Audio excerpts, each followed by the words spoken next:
الأنبياء والمرسلين وعلى آله وأصحابه الطيبين الطاهرين أما بعد فأعوذ بالله من الشيطان الرجيم بسم الله الرحمن الرحيم هل يستوي الذين يعلمون والذين لا يعلمون صدق اللہ مولانا العظیم۔ نہایت ہی ادب و احترام اور عقیدت کے ساتھ بارگاہ رسالت و نبوت میں ہدیہ درود پاک پیش کر لے پڑھے اللہم صلی علی سیدنا و شفیعنا و نبینا مولانا محمد و بارک وسلم صلاۃ و سلام علیک یا رسول اللہ صلی اللہ تعالی علیہ وسلم۔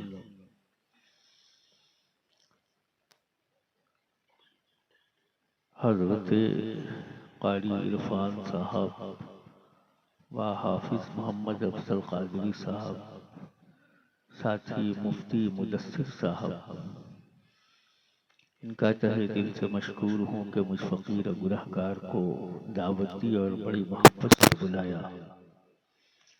آج سے کئی مرتبہ میں اس گاؤں میں آیا ہوں اور مدرسے میں بھی میری حاضری ہوئی ہے، لیکن اس مرتبہ آیا اور ادارے کو جب دیکھا تو ماشاءاللہ ادارہ لائق دید ہے اور تعلیم و تعلم کی بھی گونج اور مہک ہر چہار دیواری میں، ہر چہار جانب میں نے محسوس کیا۔ ظاہر ہے ابھی مجھ سے پیشتر خطیب نے آپ کو یہ پیغام عمل دیا ہے کہ ادارے کو مضبوط رکھنا ہے، مضبوط بنانا ہے۔ تو ادارے کی مضبوطی اور اس کو خوبصورت بنانے کے لیے آپ کے اپنے قدم کو آگے بڑھانا ہوگا۔ اگر آپ نے یہ سوچ لیا اور دل میں مکمل یہ بٹھا لیا کہ مجھے ادارے، مسجد اور دیگر اس طرح کے اسلامی جگہوں کو بہتر سے بہتر بنانا ہے تو انشاءاللہ خدا کی رحمت بھی آپ کے ساتھ جھوم کر چلے گی۔ ذمہ داری تو پورے لاتہار ضلع کی ہے، لیکن ان لاتہار ضلع کے لوگوں میں سب سے بڑی ذمہ داری ہوتی ہے جہاں وہ ادارہ ہوتا ہے وہاں کے لوگ زیادہ ذمہ دار ہوتے ہیں۔ کرکٹ میں ایک زمانے میں بڑی غربت تھی، مفلسی تھی، ہر طرف غربت کی آواز سنائی دیتی تھی، لیکن ابھی چند سالوں میں نے دیکھا یہ کرکٹ نہیں ہے بلکہ بہت ہی یہاں پہ لوگ توانا، تندرست اور ہر اعتبار سے فٹ نظر آئے۔ جہاں دنیا کے ہر کام